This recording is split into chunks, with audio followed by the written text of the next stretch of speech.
interaction and management in simple and complicated cases.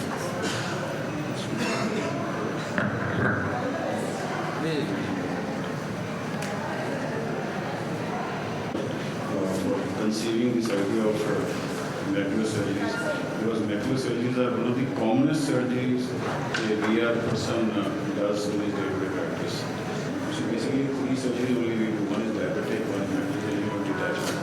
So size indication will be.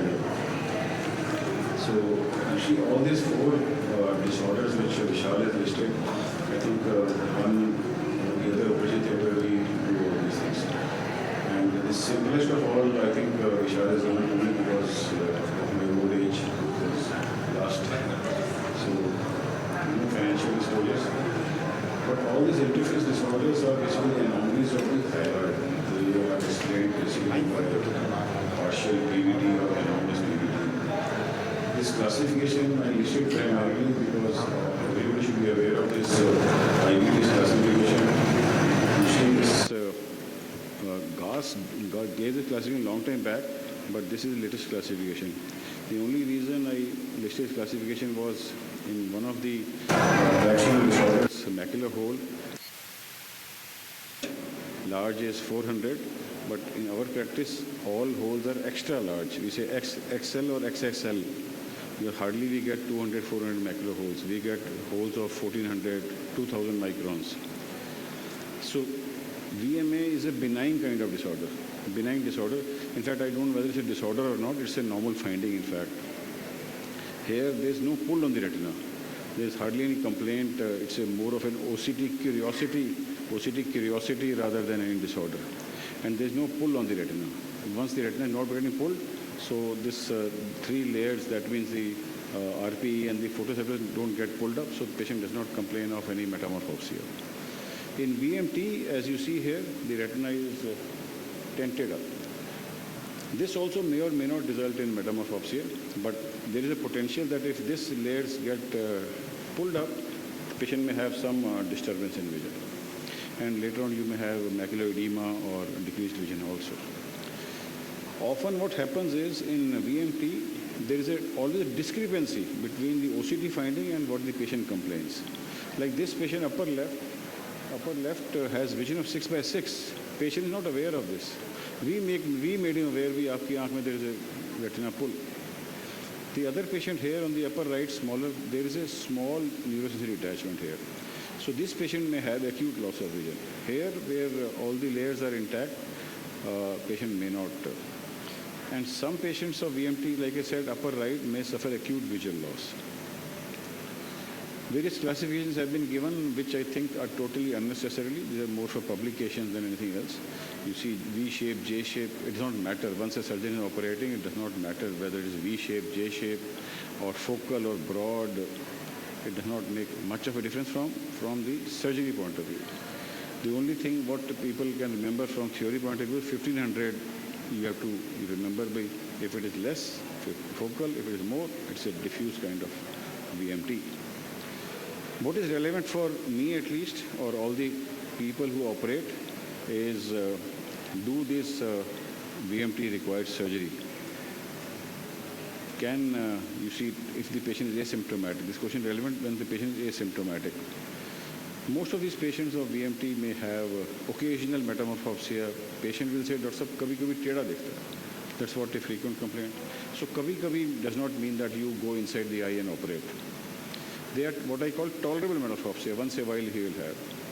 Sometimes if patient is lucky, PVD may also occur.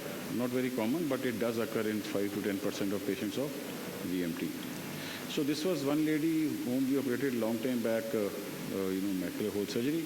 Fortunate to have good vision, and therefore she still follows up. If the vision is good, patient will stick to you. But OCT shows this finding. Patient is not aware. For last 10, 12 years, I am following her up, not aware. So there is no need of, operating this patient. And this is another patient whom we were, planning to operate but this patient developed PVD spontaneously also.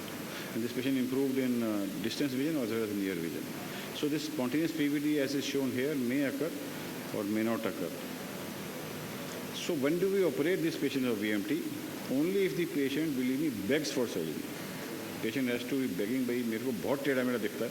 Then only you volunteer. So decreased vision or troublesome or disturbing metamorphosis in day-to-day life. Every day he says, Dr. Sahab, calming है, बहुत टेढ़ा मेढ़ा. Vision may be okay, 6-9 also. So remember that please don't scare this patient. This patient although has a very dented macula, but vision is 6/6, no complaints at all. So this patient I will not touch despite the compulsions. So whenever we decide to operate because of either troublesome metamorphopsia, decreased vision, or long-standing cystoid macular edema, our basic aim is to cut this, hyaloid here. Basic aim is to cut this hyaloid without damaging the macula. That is the principal aim. And foveal contour will come back very slowly. Foveal contour does not come back very fast. And all of us have been doing MIVS for ages and gives good results. Results means patient's symptoms goes away within a couple of weeks. Foveal contour will take months, sometimes year also to come back. And MIVS is a pretty easy surgery for this. But in came this injections and spoiled the whole scene. A lot of people in the US started propagating Jetria more than a decade back. Jetria came with a very big bang, but the issue was, apart from expensive, one injection costs more than 4,000 USD, cost of injection, not cost to the patient. But more important than that was dismissal success rate, very low. Quarter of the patients will benefit. This was this study done around 4 or 5 years back, where they compared Jetria with the surgery. And what was alarming, expected also actually, was in patients who had Jetria, 50% patient dissolved, 50% did not. Whereas patients who underwent PPV, 100% patient dissolved in their symptoms. So answer is surgery only, not Jetria. And surgery is relatively simple, does not take much time. You see, if you are doing day in and day out MIVS, it does not take more than 10, 15, 20 minutes. That's it. So the surgery is basically PVD induction. And how we do it is sometimes you may do without the dye, but like Vishal was saying that, nowadays dyes are available which make your job precise without much of, because visibility improves. Here we are doing PVD induction without the any tricot inside. So we go inside, do a corvitectomy, then with the suction only function of this cutter, lift up the vitreous.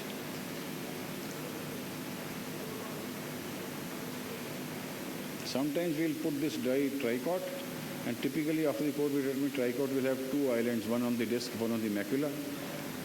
Aim is keep your eye on the retina always, because you don't want to create iatrogenic macular hole. Because if you pull too much sometimes, and if the tenting is too much, believe me, VMT is more risky surgery than doing a macular hole surgery. Because here there is no macular hole. If you pull too much, sometimes macular hole can result. And the end point will be this signet ring formation where, you pull from the disc. And results, as I said, if you are careful, results are pretty good. In this patient, lady, this contour came back and patient is happy, surgeon is happy. This was the patient I was, showing before, that this patient, the pull is too much. And if you are careless, this lady had decreased vision, symptomatic metamorphopsia, cataract. So most of the macular surgeries we combine with cataract surgery also, if cataract is significant. So the only difference why I am showing this small video is that here you do not pull too much. We do a foveal sparing kind of pull. You go all around the papillomacular bundle and the temporal macula. I am not pulling at the center. There is a previous video I showed here. I will leave this small stump there, which is very nicely visible because of the tricot adsorption on the vitreous fiber. And believe me, this is the same patient, result is not bad. We have left but although there is small fluid here, but patient is now symptomatically much better. This is another patient who had this, symptomatic VMT. Only we did PHF trimming or foveal sparing PHFP. No attempt was made to lift. This lady not only improved in symptoms but vision also. You see this contour coming back from here to here. Other disorder which I have been asked is epiretinal membrane. I will not be touching the macular hole because this will be dealt with later. ERM again is easily distinguishable. Diagnosis today is not an issue because everybody has access to OCT. And best kind of OCD machine is, something like Heidelberg, where you have black and white pictures, not the color pictures. Color picture is pseudo color pictures are not good. This is the hyaloid, which is easily visible, and below that red color, because red color is a highly reflective membrane, ERM is more reflective than hyaloid, so you can easily distinguish. Again, as is true for VMT, again for ERM also, this patient does not require surgery because there is no complaint at all. Here again, patient 6'9" vision. Patient is scared that kuch ho to nahi jayega, but nothing happens, believe me. Never scare this patient that urgent surgery is required, because all of us come across where urgent surgery is required. Again, indications of vitrectomy are in disturbing metamorphopsia, decreased vision, or if there is associated detachment of macular hole. So I'll just show this video, where after we have dealt with hyaloid with the help of tricot. Basic aim in all these surgeries to identify the plane. If the plane is good, anybody can do this surgery. So for addition of plane, you have to use dies or various instruments. Here we are using a bent MVR blade after we have stained. I am very fond of staining ERMs with the trypan glue, not with BBG. So this is because selective staining of ERM occurs with trypan glue. And once plane is identified, then you can do this. It generally comes off as a single sheet of membrane. This is another patient where we have not stained. The aim to show this, we are struggling here because visibility is slightly compromised. So preferably you should use the dye. This is epidural membrane, not idiopathic, but patient has diabetic complications. Here again, it's a ERM where we are utilizing various instruments. And after the plane has been found, then you can gently, if the membrane is not much adherent, you can lift this and it will come out. In diabetics, you have to be extra careful. This was the patient where we had operated this highly myopic one-eyed lady, but post-op, she developed ERM. And you can peel this membrane under the oil also, but what I did, because oil had to be removed, I removed the oil, and then this membrane edge was already visible, so I didn't stain also, and this came off with a single, pull by this Eckhart forceps. This was a patient who had dry ERMD, as is seen by macular colloids. So you begin the surgery by putting in tricot, which get adsorbed onto the vitreous fibrils, then create a PVD. And next step is to inject minimal possible trypan glue. I normally do it under air. So this is air-fluid exchange being done. And then I will inject 1 or 2 drops of trypan glue and wait for a minute or so. Then under the air, you take out the excess of trypan glue and you see nicely stained epidural membrane. And now you require an instrument to create an edge. You can use diamond dusted, but I normally prefer a MVR blade, an old MVR blade, not a sharp MVR blade, an old MVR blade which is like a micro pick, and this epidural membrane will come off nicely in a single sheet. This patient was fortunate that he recovered 6/6 vision. This is another patient where it was a extensive membrane, big membrane, not only confined to the arcade area, but going well beyond arcade towards the nasal side. Whatever is visible to your eye, generally epidural membranes are much, much bigger than once you start peeling. You see, you have to go, once you are peeling this membrane, go to the edge, go to the base again, rather than keep pulling from the tip, because the grip, it may slip down. Go to the base, keep rotating tangentially so that the pull should not be, AP pull should be tangential. And this came out nicely.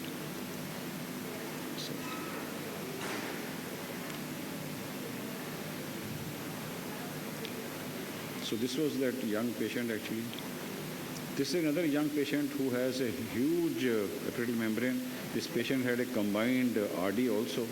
And this patient actually was a patient of Behçet's disease. All vessels are occluded. In this patient, we did this trypan glue assisted epidural membrane removal, but I left it at the disc because there was a thick cord-like structure here. I was scared that this may not precipitate a bleed, so just left it here and trimmed it with the help of cutter. Here. This last video which I will show here is again a very chronic old epiretinal membrane, and once we were peeling this membrane after staining with trypan blue, your eye always has to be on the underneath retina because you should not create any iotrogenesis. And you see, once we are lifting this, the underlying retina is getting lifted and it's becoming whitish. So that is the point. You should hold on and go to some other area lest you create a iotrogenesis. You see this area, you see this area. So went round and round, created a cauliflower-like thing, and then with the cutter then took it off. So this was the result of this patient. Cataract surgery was also done in this. This video does not add much to this, so I will skip this. So this patient was fortunate, although the contour has not fully come back, but thanks to the integrity of RPE, ISOS junction and ELM, vision is pretty good. This was a diabetic patient. The only reason I'm showing this video is sometimes in diabetic, you have to use a sharp MVR blade because you may not get the edge. So here we're using a fresh MVR blade. You have to incise this vertically. It looks scary, but because macula, remember, the saucer shape is deep down. So you can, use a sharp MVR blade instead of bent MVR blade, which I showed in the beginning, and then do this segmentation. It generally yields good result. This was a patient who had, young patient, multiple surgeries done. You see the epiretinal membrane is so dense that both the arcades have come together, which I label as a kissing kind of arcades. And this patient, you see, so much surgery has been done in this patient, and here again, after having stained with this, sharp MVR blade is required to find an edge because you have to be pretty sure that what you are cutting, you are seeing also. And once this plane is formed, then, these are generally thick membranes. They are not thin membranes, they are thick, very thick. So you have to take this MVR and as far as possible define the edge till it becomes very thin membrane, and then do a circumferential kind of along the surface of retina, peel from one side, peel from other side. Wherever is easier to peel, keep persisting because sometimes there may be dense adhesions at some places. This is the area of the macula. So here again you have to become very cautious, go to the base and see whether it is easily liftable or not. If it is coming, well and good, otherwise you go round and round. So here we were lucky that, this membrane could be peeled across the macula also. This was the post-op result of that kissing arcades, relatively better, 624 ultimately he recovered. This was the OCT of this patient. ILM peel, all of us are, as I say, ILM addicts. We do not leave behind ILM. We try to peel ILM, but studies have shown that ILM peel is not necessarily in all the patients of epiretinal membrane. If it comes, very good, but if it does not, don't cause a lot of whitish trauma to the with the help of diamond dusted. Believe me, you create a lot of artificial neurosensitive defects there. So just to summarize, these are the three kind of dyes. These are three kinds of membranes we use. In PHF, best is to use triamcinolone. In ERM, best is to use trypan blue. And macular hole, which will be discussed, best is to use BVG dye. Fairly common interface disorder. Diagnosis is not difficult at all. OCT is a very good tool. And again, stressing, all membranes do not require surgery at all. But surgery is not difficult. 10 to 15 minutes job. Finding a plane is the key step. And doing surgery staining definitely helps. Thank you very much for your kind attention. Thank you, sir, for your excellent presentation. For the benefit of audience, would like to ask you a question related to the indications of ERM in your setup. Would you operate in all cases? As you said, you don't operate in all ERM cases. So would you elaborate on that? I made very clear that I will not operate all OCT diagnosed ERMs, or unless, as I said, patient has to have metamorphopsia, which is troubling him. And patient should, even though it may be referred from somewhere, and if vision is the criteria, my vision criteria will be around 612, not 6/9. I would not operate a patient of any VMT or any ERM which has 6/9 vision. Unless 6/9 I have operated, where patient begs for surgery and that he is disturbed for metamorphopsia. That's That's right, sir.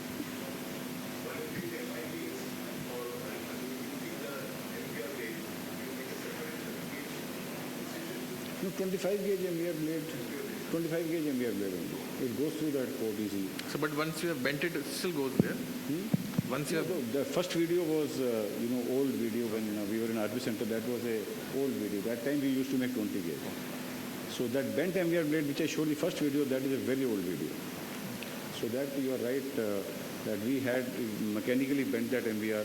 That was a 20 gauge. Rest all surgeries were 23 or 25. First surgery was only 20 gauge.